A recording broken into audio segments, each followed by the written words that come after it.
Assalamualaikum warahmatullahi wabarakatuh. Saya M. Rangga Aditya Pratama dari kelas 10 IBB akan menjelaskan materi tentang Khalifah Utsman bin Affan.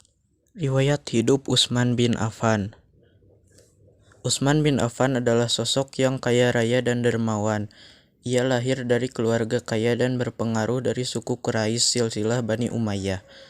Utsman bin Affan merupakan As-Sabiqun al-Awwalun dari golongan konglomerat pertama.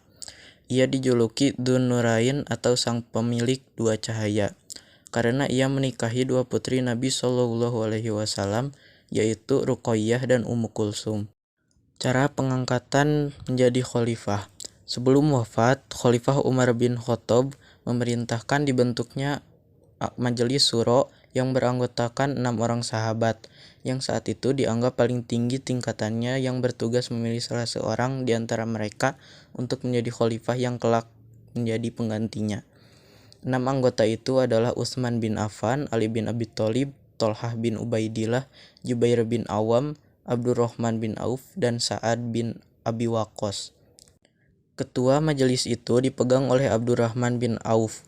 Setelah dimusyawarahkan di rumah Abdurrahman bin Auf, akhirnya mayoritas suara memilih Utsman bin Affan sebagai khalifah pengganti Umar bin Khattab.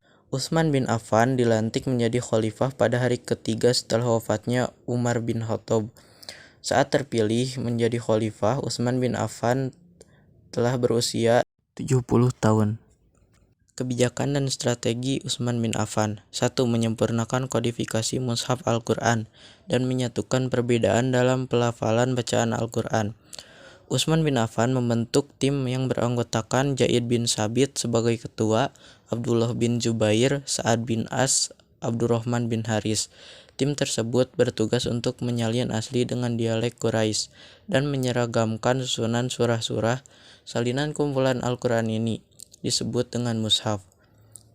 2. Renovasi Masjid Nabawi. Selain mengkodifikasikan Al-Quran, Khalifah Utsman bin Affan juga memperluas Masjid Nabawi serta memperindah bentuk dan coraknya. 3. Perluasan dakwah Islam.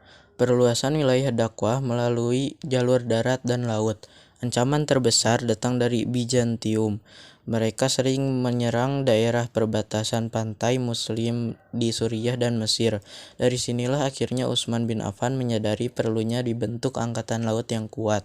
Utsman bin Affan memerintahkan Muawiyah bin Abu Sufyan untuk membentuk angkatan laut. Dengan dibentuknya angkatan laut, kaum muslimin berhasil memperluas wilayah dakwah Islam. Akhir hayat Utsman bin Affan. Pada saat Utsman bin Affan sedang membaca Al-Quran, para pemberontak berhasil masuk ke rumahnya dan membunuh Utsman bin Affan. Peristiwa ini berlangsung pada tanggal 8 Zulhijjah tahun 35 Hijriah. Utsman bin Affan wafat dalam usia 82 tahun.